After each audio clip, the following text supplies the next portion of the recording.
was such a crazy experience that I came home and it just sort of poured out of me. And my nephew Philip was living with us at the time, my mom, and so I hope you enjoy it. My one audience will enjoy it. The Big Sweat. It is strange how things you think will be enlightening turn in on you, like demons to haunt your every thought.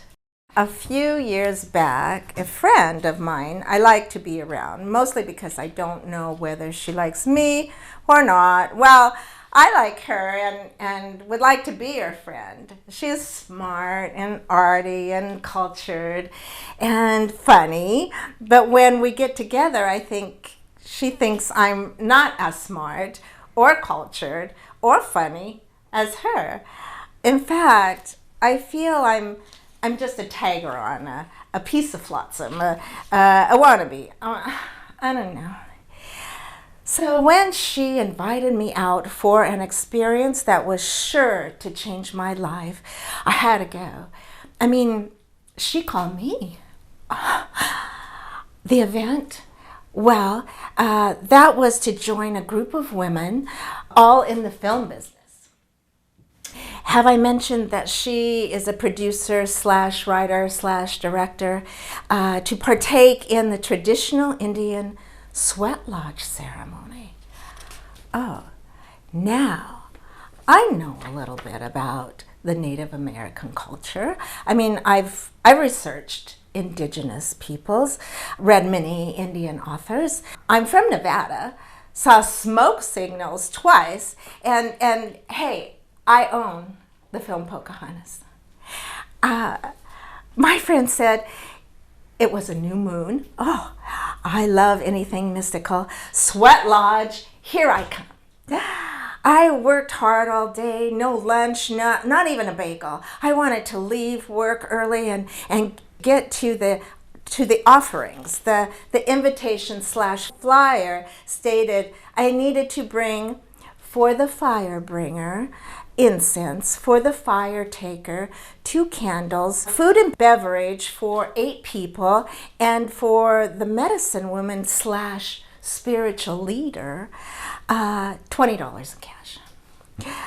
I left work late. I drove home like a banshee and with only minutes to spare, shoved myself into a bathing suit.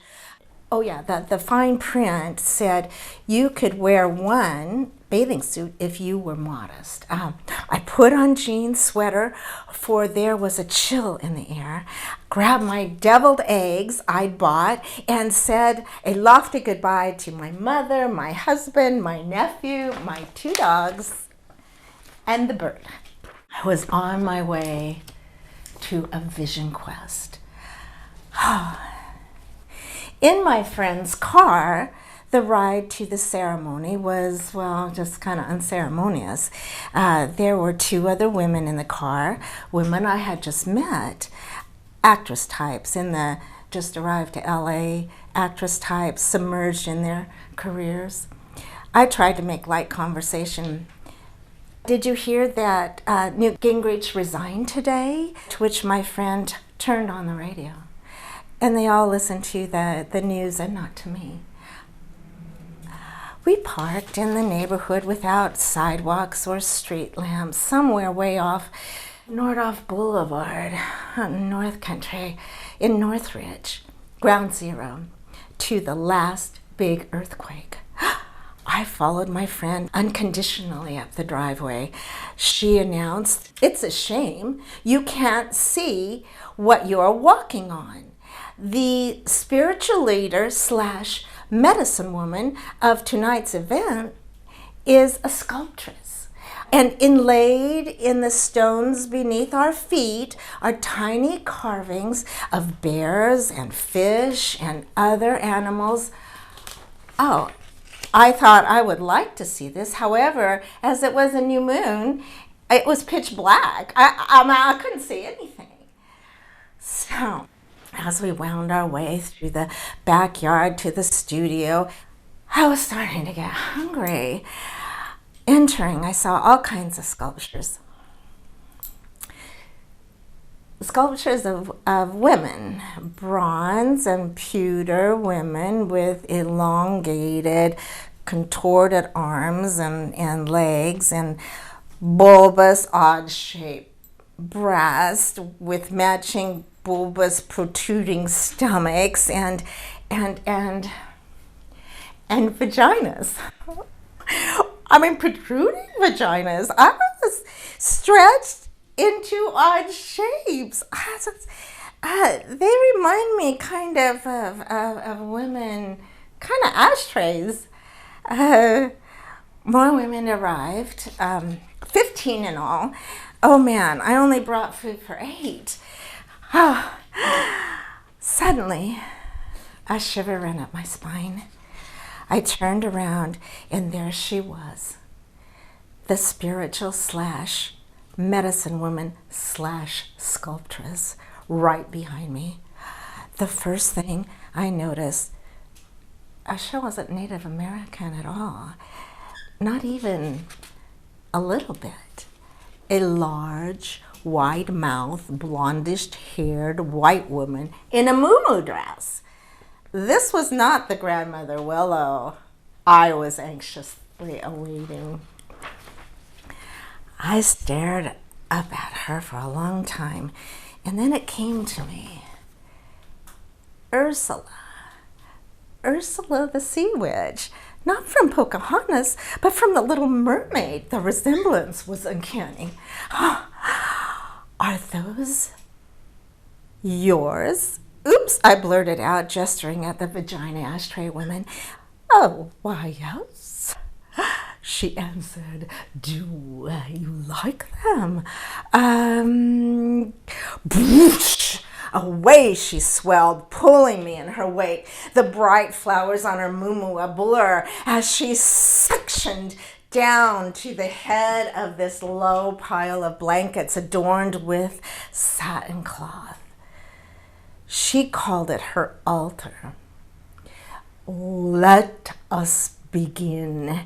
And everyone settled quickly, that I thought they had been through this before, but I knew they hadn't. Ursula lit a mound of sage clippings, and with an eagle feather swooshed the smoke over her head and at the bottom of her feet. Take off your shoes. We did. You must cleanse your chakras and open your eyes in your feet.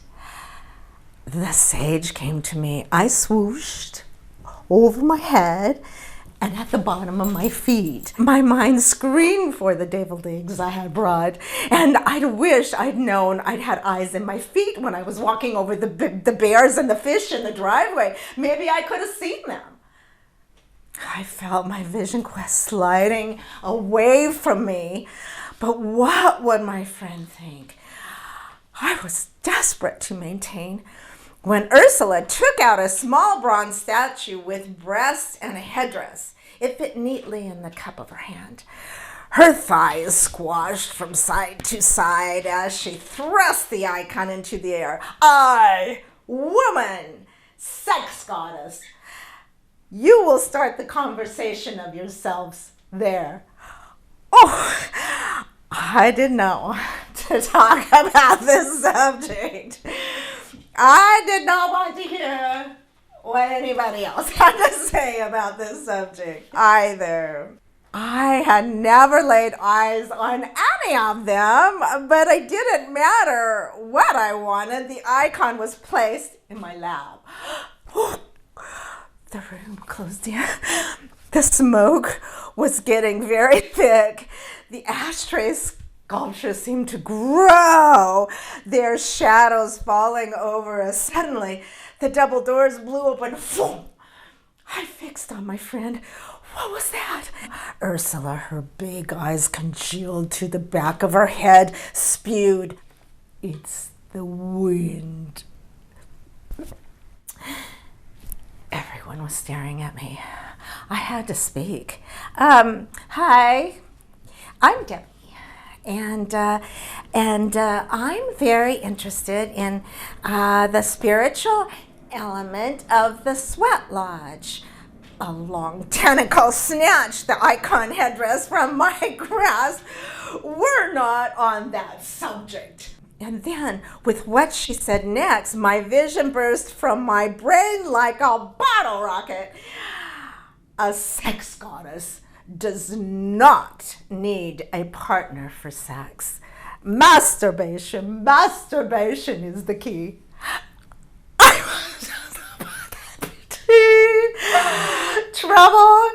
Trouble with a capital T, which rhymes with V, which stands for lost in the valley of the fucking vagina ashtray women. Oh my God, where was my sweat lodge? Was I not paying attention? From the corner of my eyes, I saw Ursula slowly pull a peace pipe from the ass of a fox fur. She sputtered some words, put the pipe up to her mouth, and taking a long, deep drags, she turned opalescent, transfixed. I was pinioned to the floor. My friend seemed to float farther and farther backwards into the haze. Smoke rings curled around Ursula's girth. Her cheeks billowed in and out so hard that I thought the next word out of her mouth would be, "Who are you?" But instead, Shewha oozed out. The others repeated it. Shewha. When did they learn that? Then I heard myself saying, Shewha. And again I sighed, Shewha. It is time. 14 women rose in unison, warm clothes floating to the floor. I glanced around the room. I had trouble telling the sculptures from the women and the women from the sculptures. I fell in line with the procession of bodies to where the lodge and darkness loom. I in my bathing suit, and they in their nothingness. I guess they hadn't read the fine print. It is 40 fucking degrees outside. It slaps me to attention. I am very, very hungry, very, very cold, and the path to the lodge has sharp rocks that are sticking into my feet and poking my eyes out. At the entrance to the tent lodge, my friend informs me that she is not going in. She's pregnant. I understand. Alone. I panicked, less to squeeze through the tiny blanket door. I find to my horror, I can't see my hands in front of my feet. I'm doomed. I hear chanting and calling for the father. Washtaka, Washtaka. They chant in unison. What happened to Omashikawa? What happened to that? Thank you, Father, for me not trying to be too successful as an actress. Lie. Thank you, Father, for nature and for me not trying to be too successful as an actress. Thank you, Father, for the flowers and the little animals and the birds and the bees and the children and for the long road to success as an actress. Difficult but rewarding. Ho! Washtaka. Big fat lie. My stomach is in knots. My butt is freezing. My face is on fire from the burning stones. I'm terrified of the dark. And I don't know if the Father is a spirit, a buffalo, a person, a god, a horse, or a goat.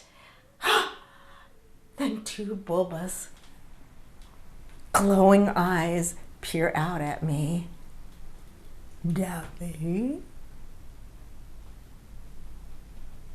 Debbie? Have you a prayer? And from the depths of my soul, I shout, "Thank you, Father, for please showing me the exit." I bolt from the lodge. I lunge at my friend. "What's wrong?" she says.